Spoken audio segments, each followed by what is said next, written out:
आज कोर्ट ने अपने आदेश में क्या कहा?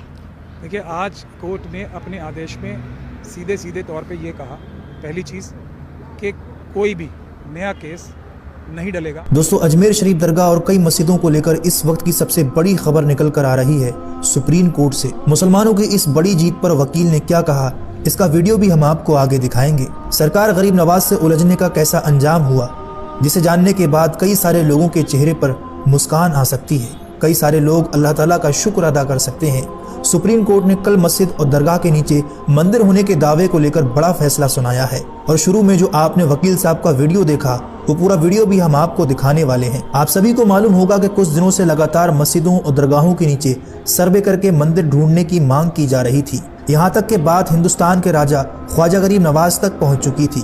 उनके मुकद्दस आस्थाने पर उंगली उठाने का क्या अंजाम हुआ। 3 जजों की बेंच ने यह साफ कर दिया है कि अब कोई नया सर्वे नहीं होगा। हम किसी को सर्वे करने की इजाजत नहीं देंगे। वर्शिप एक्ट के तहत जो कानून है, जो इबादतगाह जैसी थी वो वैसे ही रहेगी, उसमें कोई चेंज नहीं किया जाएगा। आगे वकील साहब का ये पूरा वीडियो देखिए और जितना हो सके इसको दूसरों तक पहुँचाइए। कोर्ट ने अपने आदेश में क्या कहा? देखिए, आज कोर्ट ने अपने आदेश में सीधे सीधे तौर पे ये कहा, पहली चीज़ कि कोई भी नया केस नहीं डलेगा जब तक कि ये अगली डेट नहीं हो जाती।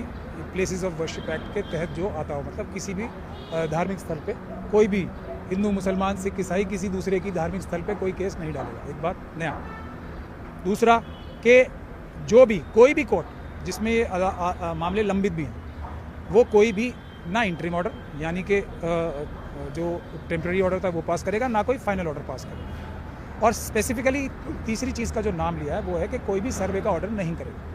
तो ये बुनियादी तौर पे ऑर्डर हुआ है, लेकिन ये सारे ऑर्डर अगली तारीख तक के लिए हुए। और जो आपने कहा कि केंद्र सरकार तैयार हो गई, थोड़ी अजीब बात है, तैयार हो गई जैसे कोई उनके ऊपर दबाव डाला जा रहा था, लेकिन ये बात सही है, सुप्रीम कोर्ट ने उन्हें तैयार किया। तो तैयार नहीं थे, इसीलिए 4 हफ्ते का ही टाइम उन्हें दिया गया है। तो आम लोगों को समझाने के लिए बताइए कि कब तक इस देश में इस तरह का नया विवाद नहीं आएगा जो विवाद अभी आ रहे थे। आज जो विवाद पैदा कर रहे हैं बेईमान शरारती लोग, जब वो विवाद पैदा करना बंद कर देंगे, क्योंकि विवाद तो कोई है ही नहीं। विवाद तो झूठे सबूतों के साथ आतंकवादी संगठनों द्वारा हमले करके मजहबी और धार्मिक स्थलों पे क्रिएट किया जा रहा है। विवाद तो कोई है ही नहीं ना, कहीं भी नहीं है।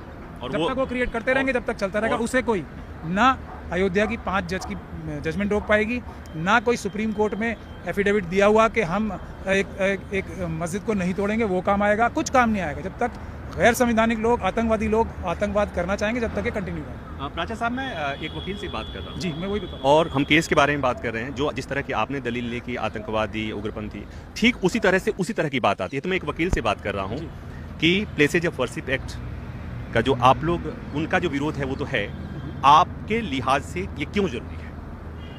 नहीं, मेरे लिहाज से देखिए क्यों ज़रूरी इसलिए है क्योंकि फिर वही बात आ जाएगी। एक ऐसे लोगों ने, हालांकि इसकी ज़रूरत होनी नहीं चाहिए, एक ऐसी एक इकोसिस्टम तैयार हो गया जो कोर्ट में, सुप्रीम कोर्ट में झूठे एफिडेविट फाइल करता है संवैधानिक पदों पे बैठ के। जो यूपी सरकार ने एक झूठा एफिडेविट, जो बाबरी मस्जिद है उसके शहीद होने से पहले झूठा एफिडेविट फाइल किया। इसलिए ज़रूरत पड़ती है। इसलिए ज़रूरत पड़ती है कि ये बोला जाता है पब्लिकली कि बहुत बड़ा तूफान आ जाएगा अगर हमारे पक्ष में फैसले नहीं आए, जबकि दूसरा पक्ष, जो कि एक दूसरा पक्ष है, वो ये कह रहा था आंखें बंद करके कि जो फैसला आएगा मान लिया जाएगा। ये ज़रूरत इसलिए आती है कि बार बार कभी ये कहा जाता है कि अयोध्या तो झांकी है, मथुरा काशी बाकी है, मतलब 2 और हैं। उसके बाद तुरंत ये कहा जाता है कि 30,000 की लिस्ट है, 35,000 की लिस्ट है, 40,000 की लिस्ट, वो बढ़ती जाती है लिस्ट। ठीक, तो अब जब ये हालात हो गए तो देश में तो ये चाइना और पाकिस्तान कितने खुश हो रहे होंगे कि देश में ये चल रहा है। तो उसको देश की खातिर, देश की एकता और अखंडता की खातिर क्या इस तरह का कोई फैसला किया जाना था या नहीं किया जाना था? ये उस तरीके के इमरजेंसी के देश की अखंडता और